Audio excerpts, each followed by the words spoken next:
Hello, family. This is Dr. Kia Pruitt. It is Tuesday, December the 31st, 2024. We have breaking news outside of Puerto Rico. According to reports, 1.3 million people are currently without power, and they have been without power since 5:30 this morning. That's 80% of the island has no electricity. The people in Puerto Rico are asking for answers. Now, they only have minimal reports as to what has happened or why this is going on or even how long it would take to fix this problem. Reportedly, there was an infrastructure problem at a power plant on the island's southern eastern coast. This energy company by the name of Luma allegedly is one of the reasons why they're having problems with the electricity. Luma said in a statement that the fault appeared to be an underground cable and that it was working. Luma is with partners to restart the island's power network. Luma will be restoring power to customers in phases, according to reports. We've already begun the process of re energizing some customers with the full restoration process that will take between 24 and 48 hours if conditions permit, the company said. Joshua Colin, the director of the Puerto Rican Electrical Power Authority, said in a radio interview that a problem with the power line in the south caused a cascade effect that led to multiple power plants failing. He said it will take much of the day to fix this problem. Now, when I was there in Puerto Rico this summer, many people told me that oftentimes Puerto Rico is targeted. I don't know why they feel this way, but they said they suffer power outages that are not widely reported. They deal with a lot of weather manipulation and hurricanes and all types of storms there that sometimes wipe out the electricity and causes restaurants and businesses to close. So this might be just one of the examples of such issues that they told me about that has occurred. The reports go on to say we're demanding answers and solutions from both Luma and Genera, who must expedite the restart of the generating units outside the fault and keep the people duly informed about the measures that they are taking to restore service and resolve this issue throughout the entire island.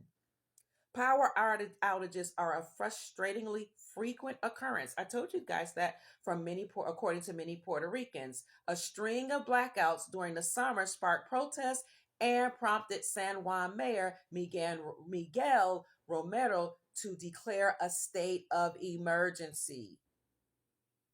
Those protests led to the United States owned Genera PR taking over management of previously state owned power stations, which are on average 45 years old, twice the age of equivalent facilities on the U.S. mainland, and highly reliant on fossil fuel.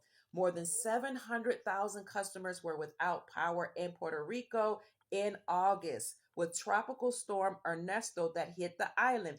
As I told you, the people there were saying this is um, a yearly occurrence almost, but it happens often, and nobody seems to know about it here on the mainland. Well, now it's making mainstream news, and I found this at yahoo.com. So I want to thank my listeners and my supporters who sent me this information and told me to look into it because we want to know what's going on with our Puerto Rican brothers and sisters. And I caution you and I encourage you to call your family members and your friends and see if they're able to, even respond, because I don't know if this is affecting their cell phones or not.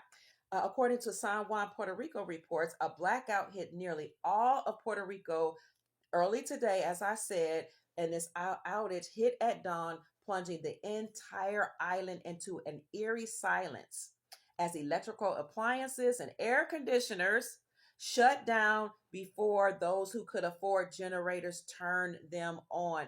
This could affect not only the livelihood of the people there and the businesses, but it could affect people's lives. As you just heard, most people weren't even able to have electricity or get to a generator because most people cannot afford generators.